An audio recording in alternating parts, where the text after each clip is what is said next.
iQCloud is a cloud-based solution that enables you to discover your environment, map your services, track your infrastructure changes and configuration changes, and collect metrics such as CPU usage, memory, etc., in order to be able to manage your infrastructure and services. The solution itself, the benefit of the solution is that it's an enabling technology and can be used for data center transformation, cloud migration, or if you have an ITSM service, ITSM solution, you can populate, you can keep your CMDB up to date by pushing all the data into your CMDB that eventually can be consumed. This data can be consumed by your ticketing system, by your change management system, or by your ITOM, by your IT operation management. For the sake of the demo, I'm going to show you how I will use iQCloud in order to migrate some of my services or application from one data center to the cloud. Um, you know, so I'm going to log into my account. And of course, in order to set up the Obscope, it's a cloud-based, so really there is nothing that you need to do except for setting up what we call the virtual appliances or collectors within your environment so that you can start collecting data, send these securely back to our cloud, to the iQCloud cloud, for all the processing. So here I have a bunch of appliances that are set up. Now I've turned off most of them. I only have one that is up and running and is waiting for data to collect data and transmit these to the cloud. The second step is you really need to schedule and set up discoveries. Discovery job is really nothing but you decide what type of discovery you want to do. So in this case, we have three different scan type. We have what we call the sequential, which is the bottom up. So if you're trying to manage your IT infrastructure, you want to use a sequential type of discovery. If you're trying to manage an application, but let me just, in the sequential, although we start from the infrastructure, it's a bottom-up approach, but we, at the end, we will discover and map all the services. Now, in the application, there is no need to discover all the infrastructure in order to discover an application. You start from one single IP address, and then it's gonna, from the top down, discover your application and map it. Neighborhood is really a hybrid approach between the sequential and application, between the bottom up and top down, in the sense that, for instance, if you have a database server and you want to understand what are the applications that are using this database server, you can start with the neighborhood. So again, so assuming that we've done the discovery, we've scheduled the discovery, we start collecting the data. And just one thing, in the discovery job, the other thing is if you decide to enable this feature here. Let me take this example in this case. So here I have this box which is checked. This will enable the change tracking. So what it does, once you check it on the first discovery, it's going to baseline, create a baseline of your infrastructure, and subsequent discovery is going to show you changes to the application and to the infrastructure. For instance, if you have a change in the memory of a server, if you have a change in a disk, or if you have a configuration change, then you'll be able to see it. And if you enable this feature, then you start collecting data such as CPU usage, memory, network, and so forth. So assuming you've done these two things, let's go first to the IT Universe. IT Universe is what I call the turn on the light. The turn on the light will show you a view, a high-level view of all your services or applications, as you can see here. Every one of these represent an application, and the number inside the application represent the number of server that is supporting this application. So let's take a look, for instance, at my Mercury test.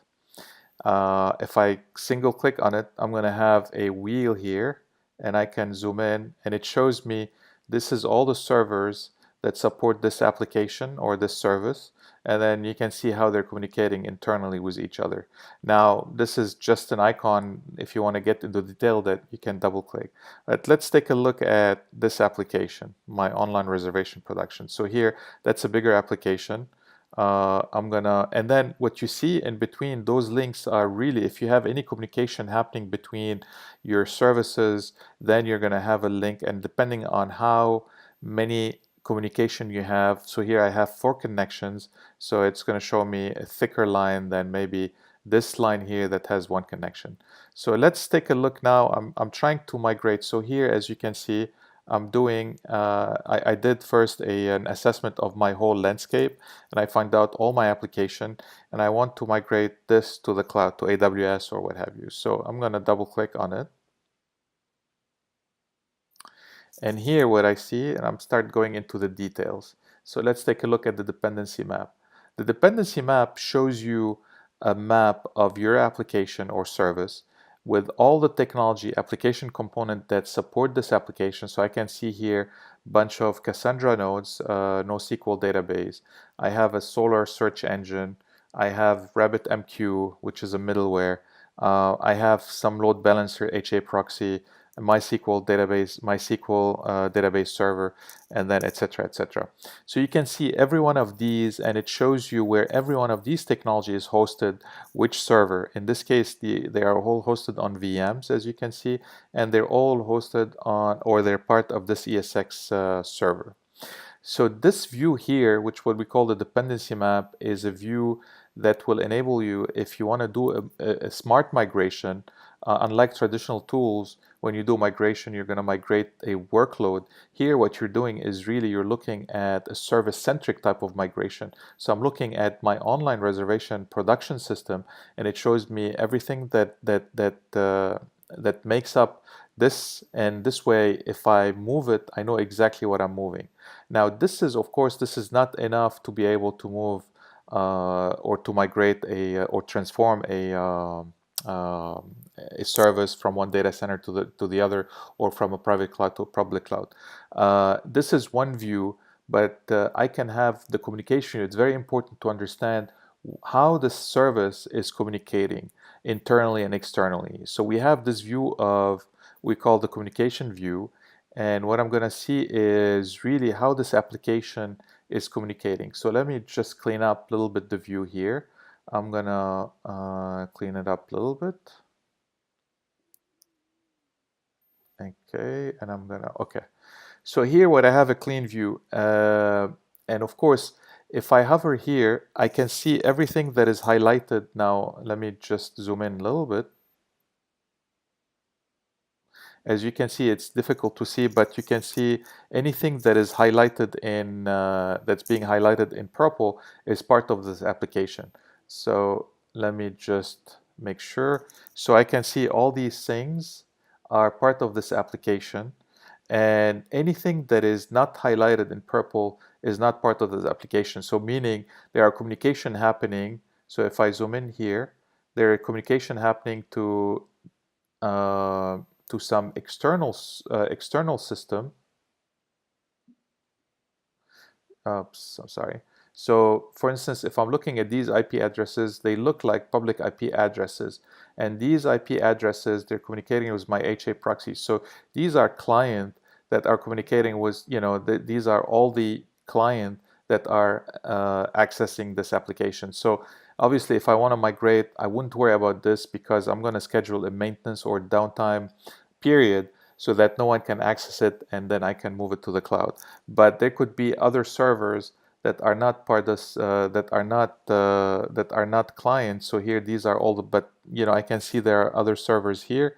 So if I zoom in here, I can see, internal IP addresses that are communicating with my Cassandra database, NoSQL database. They're communicating with all of them, actually. So if I'm an IT professional, I should be able to know what are these.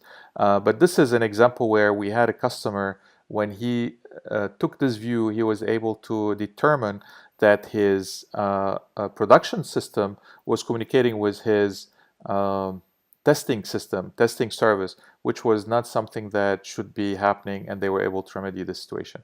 So again, this view is what we call the communication view, and then the dependency is really understanding what is your service. Now we have a different views, shows different layout, showing you the same information, and this is what you've seen in the icon. So here I can see every one of these servers, how they're communicating. I can see the type of communication, 153 communication, unresolved, 77 IP addresses, etc. So this shows me how this this service is communicating as well. So this is a great view.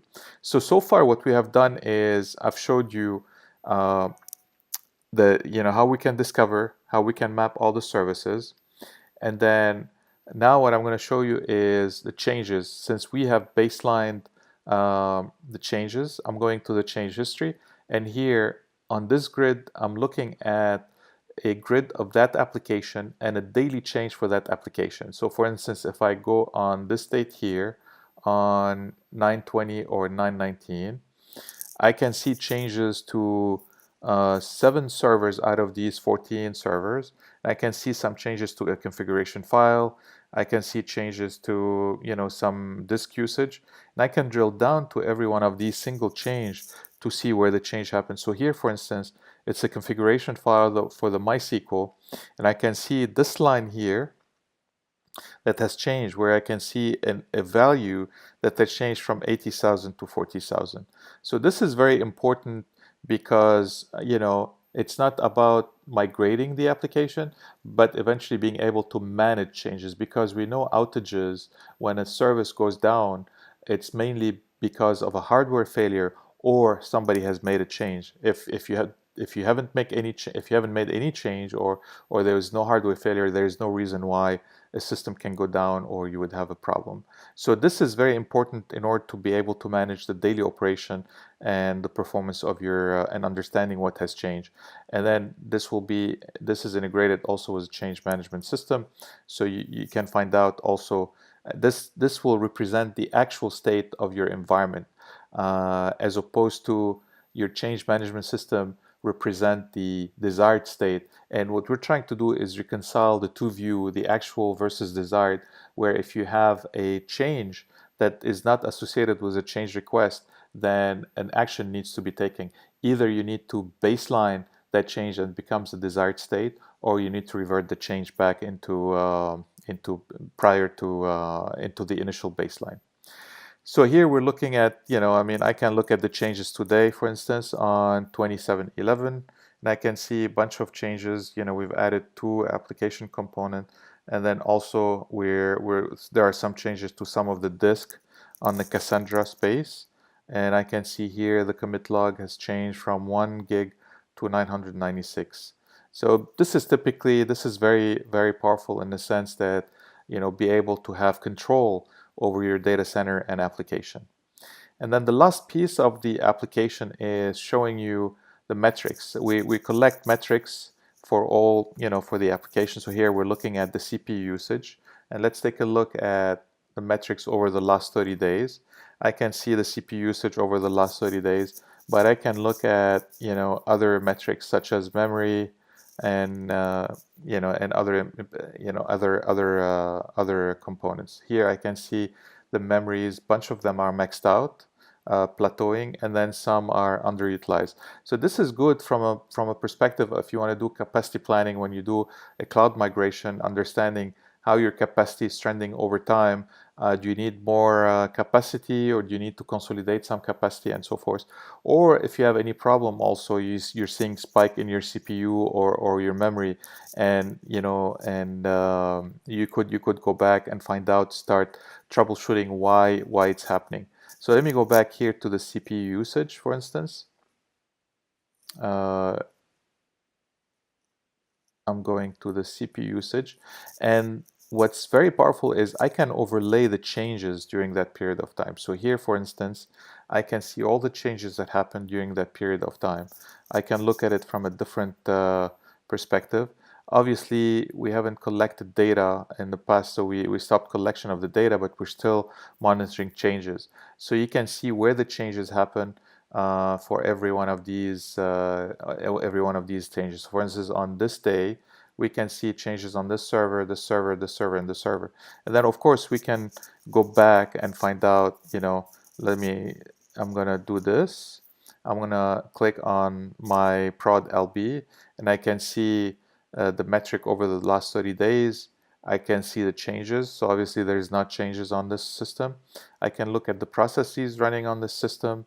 Can look at the upstream dependency, so meaning that server is supporting a load balance supporting the Nginx server. And I'm sorry, I can see the neighbor's communication, how it's communicating with its neighbor. And I can look the upstream dependency. Here I can see that the server is supporting the Nginx server, which support the online reservation. I can find out what are the resources and the overview. What is that server? It is a VMware, runs Ubuntu, has 2 gigs of memory, and so forth. So the idea behind this, once you have done the assessment of your whole IT universe and looking at all your services and drill down into a specific service, for instance, in this case, we've done this one. You can then integrate with, a system such as Cloud Center or similar, so that you can automate the move to the cloud, the migration to the cloud, and so forth. But the first part, or the initial assessment, is very important in order to be able to do that work, which is, using iQCloud, by being able to discovering all your infrastructure, finding out what's communicating with what, understanding the dependency map, understanding the changes and the capacity over time, looking at your capacity over time, metrics, and so forth, and then create a blueprint of that service and feed it to a system such as Cloud Center to migrate it to the cloud. Uh, for the today's demo, that's what I wanted to cover. Appreciate your listening, and thank you very much.